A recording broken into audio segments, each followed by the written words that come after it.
McGillicuddy and Murder's Pawn Shop, Season 4, Episode 1. The Statue of the Angel with the Bleeding Eye. October 18th, 1921. Diary. I am not very good at facing things head-on, so I went and hid in a closet. I confess I cried a little bit. My spirit felt upside down and lost in a distant jungle. About 3,000 things were happening at once. Ghosts, Noble James and Octavia lost in the whisk-lit world, Mr. McGillicuddy and Wrath in the custody of the night enthusiasts. And now this. Ariana had betrayed us and invaded the secret basement of McGillicuddy and Murder's pawn shop. And to top it off, well, was I in love with her? In love with a lady. I didn't want to think about it. It made me dizzy. Shall we go over my and Ariana's last conversation one more time? Of course we shall. That doomed conversation starts with Ariana saying, "Did you hear me when I said before that I'm the new Don Mamungus?" Blech. Then I go on to say, "I'm not exactly going to give you a card that says congrats on the promotion." I think that was a very clever thing of me to say. "No," Ariana goes on, "but my point is I'm calling the shots. And to be honest, I don't want the night enthusiasts to have Wrath and Mr. McGillicuddy.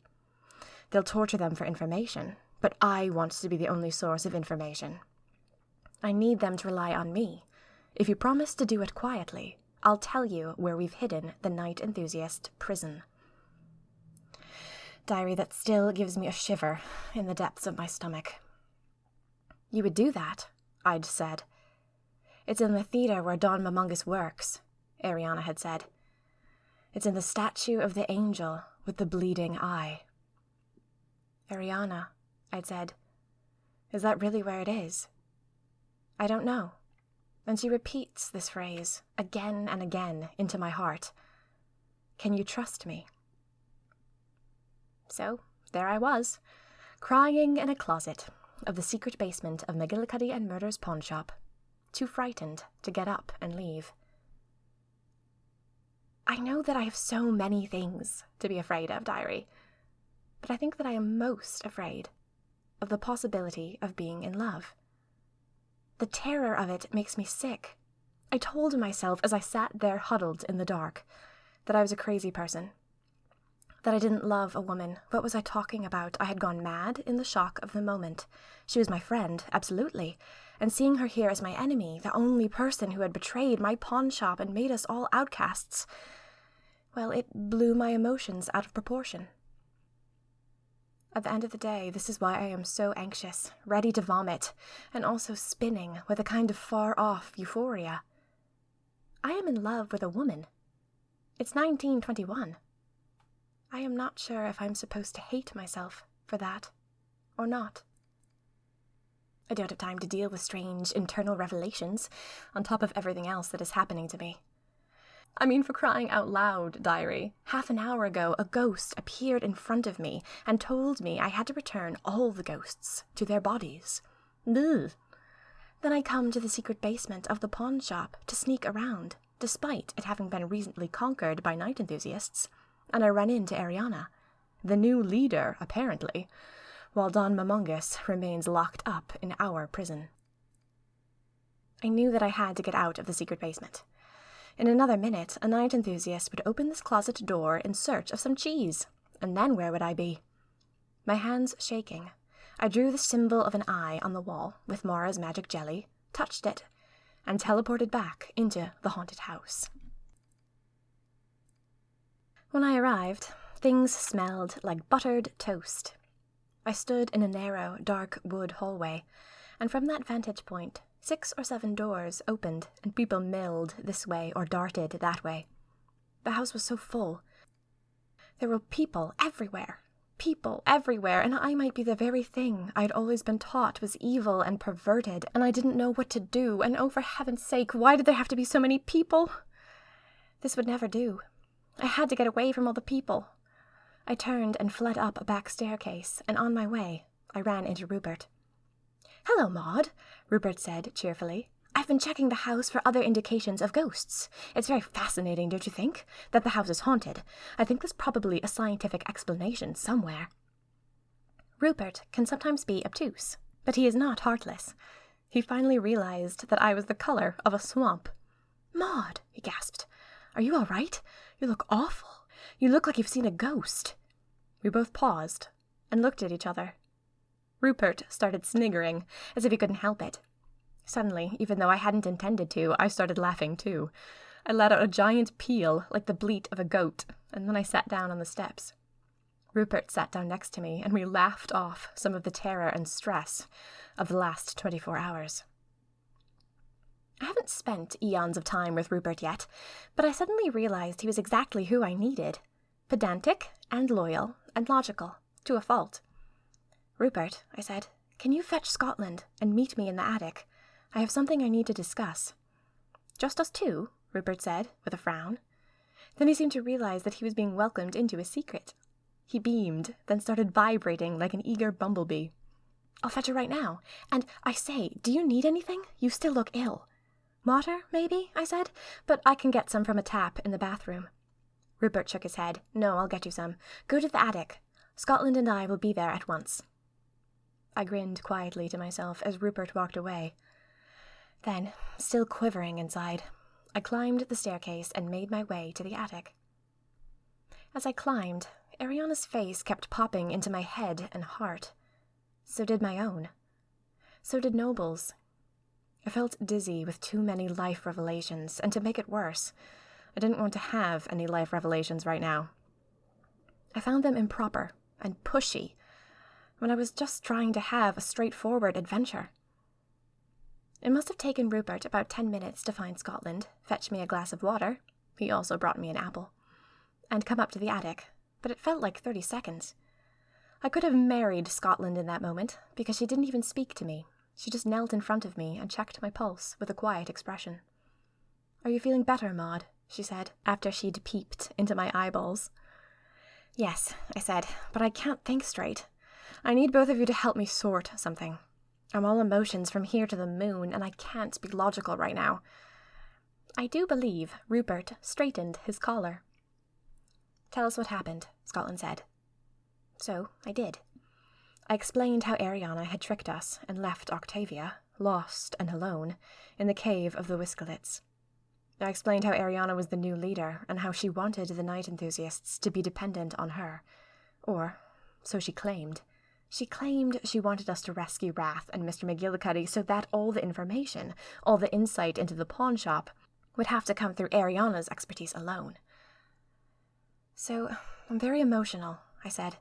"I'm sorry." "Maud," Scotland said, "I don't have patience for people who apologize for being human.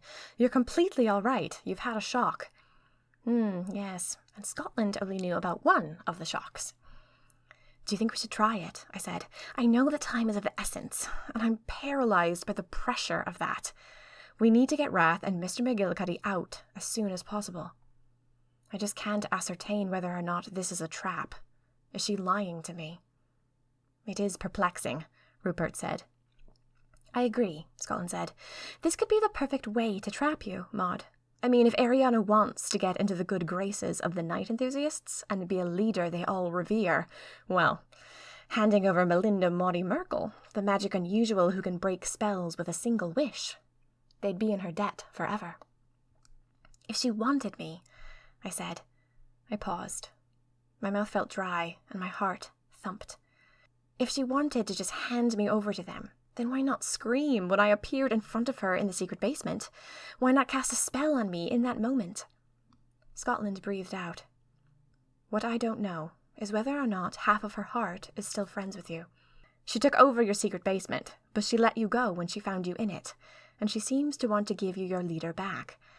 It sounds to me like she might be confused, guilty, and if she is, then we need to act now before she changes her mind." "Here's what I think," Rupert said. "I think we should go to the statue of the angel with the bleeding eye. You, me, and Scotland. Even if it is a trap, I think we owe it to Mr. McGillicuddy to try." Scotland held up her hand. "Risking everything isn't a good idea. Risking Maud, especially, isn't a good idea." Rupert turned to me decisively. Maud, stay behind. I'll go. I am most definitely going if anyone is, I said. I exhaled. Besides, we have the magic jelly. Even if they capture us, we can draw a symbol of an eye on the wall and get out. We have something they don't have, that they don't even understand how to use. We have a portal to anywhere. So does Ariana, Rupert said. I froze. Oh my God, I said. You're right. Ariana still had a small bottle of magic jelly from when she was masquerading as Octavia in the Whiskelit cave. She knew how the jelly worked. That meant she could now shuttle herself, murder object or not, to any place in time where she'd already been. It was only a matter of time before she learned, somehow, what year our haunted house was hidden in. From there, if she managed to learn the address, she could pop herself into our living room, murder object or not. She could bring the entire Night Enthusiast clan with her. Friends, I said, we have got to get that jelly back from Ariana. Scotland tapped her fingers along her throat, restlessly. How? I exhaled. I don't know, but there is no way in heaven or hell we can let the new leader of the Night Enthusiasts keep that stuff. It is unparalleled power. It might be part of how she impressed the Night Enthusiasts enough to appoint her as leader in the first place, Scotland said. That and brutally betraying our secret base into their hands, Rupert said. I knotted my hands, still in a daze and unsure of what to do next. I agree that we should get the magic jelly back from Ariana, Scotland said. But I think if we are going to risk going to the statue of the angel, we need to do that first. All we can focus on right now is rescuing Wrath and Mr. McGillicuddy. Once they're safe home, we can make the rest of our plans. I agree, I said, but if we run into Ariana on the way, I give you permission to smack her on the head with a broom. Scotland and I stood up. I felt like I hadn't slept in a million years. So are we going to do it? Rupert said. We're going to take Ariana's word for it? She had betrayed me before. She would betray me again. And yet, I was desperate to know. Like Scotland, I felt this gamble was worth it. As strange as it was to say it, I had a gut level of trust that even Ariana would not betray me this far. The Ariana I knew and loved was perfectly capable of stealing the secret basement and infiltrating our hideout. It was nasty, but it was in her realm of possibility. An Ariana, however, who trapped me, tied me up, and handed me over to enemies who would kill me or enslave me. I know it's dangerous, Diary, but I wanted to know. Not in a filmy, queasy, wishy-washy, desperately yearning way either. I wasn't mooning over the possibility that Ariana still had a scrap of decency left in her heart. This was simply a scientific experiment that might blow up in my face. Ariana letting me rescue Wrath and Mr. McGillicuddy from the Night Enthusiast prison would say something profound about who she really was, about how she ultimately felt about me. I wanted to know what would happen. I want to risk it, I said. I think it's probably heads one way, tails the other, but I don't think both sides are heads. I'm coming, Scotland said. Of course. You'll want a medic, and not everyone knows about the magic jelly. I didn't know, Rupert said. I inferred it all from your story. Well, now that you know the secret of the magic jelly, Rupert, I said, we may as well give you your own jar and invite you along. Are you sure you wouldn't rather have one of the other fellows? Rupert said. Someone good in a fight? No, I want people who are good at running away and surviving today, I said, which includes myself. Rupert laughed. I turned to Scotland. Ariana said the statue of the angel is in Don Mamungus's theatre. Do we know the name of her theatre? I do, Scotland said, and I have a photo in my teleportation book. Apparently, the pawn shop kept a close eye on the Night Enthusiasts and all their possible locations. Scotland drew a small leather-bound postcard album out of her pocket and flipped to a grainy photo of an old theatre. It's here, Scotland said. She picked up a lantern from the attic shelf, then tucked her medical bag under her other arm. Shall we go? We teleported into the theatre. It was dark, quiet. After midnight at least, or perhaps 2 o'clock in the morning. There was a kind of nighttime cast to the air, like we were smelling air that no one had smelled before. The middle of the night always feels untrodden to me. I felt that now. Theaters are nighttime places, so for this one to be empty, it had to be the witching hours. I felt floorboards under my feet, wooden and hollow. We were on the stage. I smelled dust and velvet and sawdust. Theaters are beautiful places. If I'd been talented enough to get into one, maybe I would have hidden there all my life, instead of poking about in pawnshops. Scotland lit a match, and I saw her face light up in a blur of yellow. She tucked the match into her lantern, then shut the lantern door. Rupert, Scotland, and I stood on the dark stage, amidst a medieval set. Perhaps they were doing King Lear. I glanced out into the grey, murky audience and felt like the backs of all the chairs were huge, eggy heads, ugly little Humpty Dumptys, watching us in sour silence. "Now then," Scotland said, "everybody be on your guard. They might be around." I nodded. I glanced at the Humpty Dumpty chairs one more time, just to be sure they weren't making faces at me. We walked around the set, into the hush of backstage. A heavy quiet came from the curtains. I felt like they were wings, covering us. The fly gallery trembled with tiny ropes, like tiny bones, stretching up, out of sight. "As soon as you see it, let's go," Scotland said. She looked over her shoulder. "I don't have a good feeling about this place." In the light of Scotland's lantern, I stepped off by myself. Into the darkness between two curtains, I walked past the prop table and into the hush beyond it. I could barely see, but I came face to face with her, the angel with the bleeding eye. The statue was white, with drooping wings that coiled around her bare feet. Her expression was sad, hesitant, and one of her marble eyes had been gouged out and replaced with a small beaded purse. Red glass beads were embroidered onto the purse in strands, like the tentacles of an anemone. Several of them hung down out of the eye socket, making it look like it was bleeding. I sucked in a breath. It was time now. Would we touch the statue and be transported into the night enthusiast prison? Would a gang of night enthusiasts be waiting for us when we did? Or would we touch this angel only to have nothing happen? Proof that Ariana had played a cruel joke, and that a crueler punchline was on its way towards us. "Rupert," I whispered. "Scotland. I found it." We hope you've enjoyed Season 4, Episode 1, The Statue of the Angel with the Bleeding Eye, of McGillicuddy and Murder's Pawnshop. McGillicuddy and Murder's Pawnshop is written and performed by Minerva Sweeney Wren. All rights reserved. Please subscribe, share it with your friends, and visit minervasweeneywren.com for more. The most impactful way to support McGillicuddy and Murder's Pawnshop is simply to follow Minerva Sweeney Wren at Meg Macaulay Inc.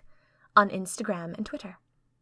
Please consider giving $1 a month at patreon.com/SweeneyWren to unlock the upcoming mystery, The Dark and Decrepit Planet of Spin. All links are in the description of this episode.